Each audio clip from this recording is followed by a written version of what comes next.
Welcome to the Clash of Clubs. We won a game. Feels like it's been a while, but 2-0 against Everton at home. Took care of business. Um, Improvement, no doubt. Still a lot of room to go. So here's 5 things I picked up from the game. Of course, we're not working with fantastic. So there it is. First thing we learned, Cole Palmer is really good. Um, his impact, I mean, he played an hour today. We got those reports earlier in the week, still dealing with a groin issue. Didn't travel when we lost to Atalanta on Tuesday. So really nice to see him play. And I mean, again, his impact beyond just the goal he scored, um, he just creates so much space in our attack. I feel like more so in the first half. Um, just so many options. I thought our wingers looked a lot better when he was there on the pitch, and it's just night and day from what we've seen the past 2 months with primarily either João Pedro or Enzo Fernandez in this role. Cole Palmer is a special talent. It's nothing new. I said it last week that we're going to need to give him a little bit of time to get back up to speed, and maybe I was wrong. I personally still don't think so. Again, we only got an hour out of him, but really nice to have him back, top level player, as we all know. Second thing we learned, or at least I noticed, Enzo Fernandez needs to get dropped.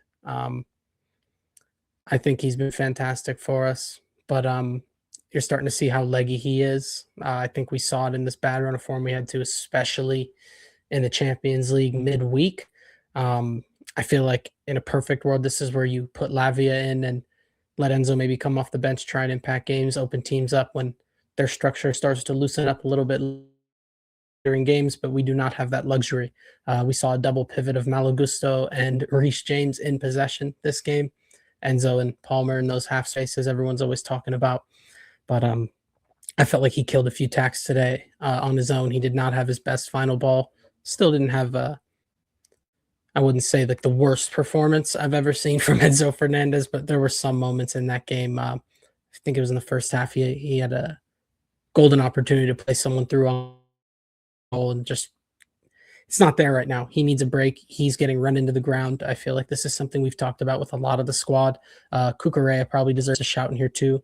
I remember a moment earlier in the game, didn't get as tight to Njai as you need to a player that dangerous, and get a few opportunities, no doubt. Very dangerous player, but Enzo, I think, really needs that break. I know we have Cardiff midweek, but then Newcastle away next weekend. So I don't think we see him play against Cardiff, but he needs a rest. He looks like he's just running to the ground, and when those performances start to slip, the levels start to slip, it needs to get addressed. Third thing we learned. Vintage Gusto, player in his early 20s. We're saying vintage performance. Funny enough, he was playing in that inverted role next to Reece James, but this is one of the best performances I've seen from Malo Gusto in a long time. His first year with us, where we really didn't have too much of a structure, he was just running around doing his thing, bombing up and down, looked good. Had moments last year for a large part of the season where he struck a large portion of last season where he really struggled to impact games, whether it was that inverted role in the pivot, up as a 10, something that took a lot of time for him to adjust to, having to play quick 1-2s, get rid of the ball quickly, move it along, progress the ball. But he was fantastic today in that role. I mean, he plays a killer pass for Cole Palmer. I don't think any of us as Chelsea fans saw something like that coming from Gusto in that position, and then goes and gets the second goal of his career, right skying one, and me and a friend of mine were pretty upset, texting back and forth about that, just for him to go and have a really nice finish near post, weak foot with Pickford, just pokes it by him. Pickford probably could have done better there, but the move was fantastic. He starts it, goes and finishes it as well. Neto getting the assist there. Fantastic performance from him. Really talented young player. Our lives over here at Chelsea right now, but he's been here a little while now. This is going to be his third year at the end of the season with us, and you're starting to see him get more and more adjusted. So having a guy like this at our disposal is huge, and really happy and pleased with his performance today. Fourth thing we learned, man, the atmosphere was bad. Obviously, we get a really nice Palmer goal. We also get, like I just said, Malo Gusto getting a goal, fan favorite at the bridge as well. bar from the 2 goals, it was really quiet. I mean, we had a little bit, in the second half because Everton really didn't do too much for the most part of that second half. It was so quiet. It's really disappointing. Bad run of form. We can't be that fickle, in my opinion, in my humble opinion. It's not good enough. We need to get behind our guys. I always mention them, but even last year when United were in the state that they were, their fans are behind them every step of the way until obviously they give them a reason not to. But we're up 2-0 comfortably at home against Everton, and the place is just quiet. I don't feel like that's acceptable. It's really disappointing from my perspective watching at home. So I hope we can turn that around. I just think back to the Barcelona game, the Arsenal game just a few weeks ago. The place was rocking. The place was up for it. They got behind the players, and I'm sure that gives them a little extra. Um, need that. We need that at home. I don't care if it's just Everton. It's not a huge fixture. They haven't beaten us in a while at the Bridge, but it's unacceptable. Just like we talk about the players not getting up for it, I think the fans also need to get up for it. We need to get behind these guys every time they're at home. Final thing, want to end it on a positive here.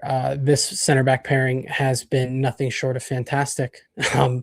Fifth clean sheet in 6. They did have some chances today, Everton, no doubt, and Jai really not to get on the score sheet, but Fofana really, outside of losing his man in the box, which we saw again midweek against Atalanta, he is a phenomenal front-footed defender.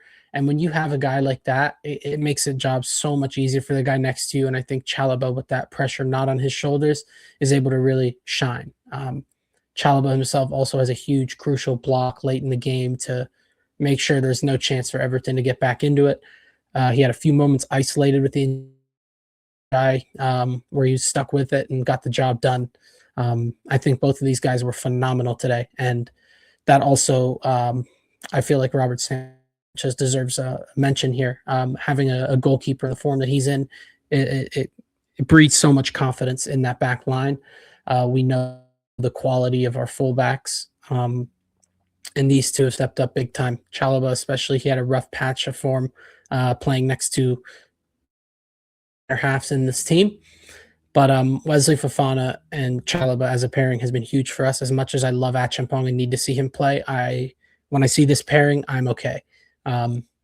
Anybody else, though, I do think Achampong, I have to always keep mentioning him. I mean, his performance midweek, fantastic, phenomenal. If it's not these two starting, he still needs his chance. That's the 5 things we learned.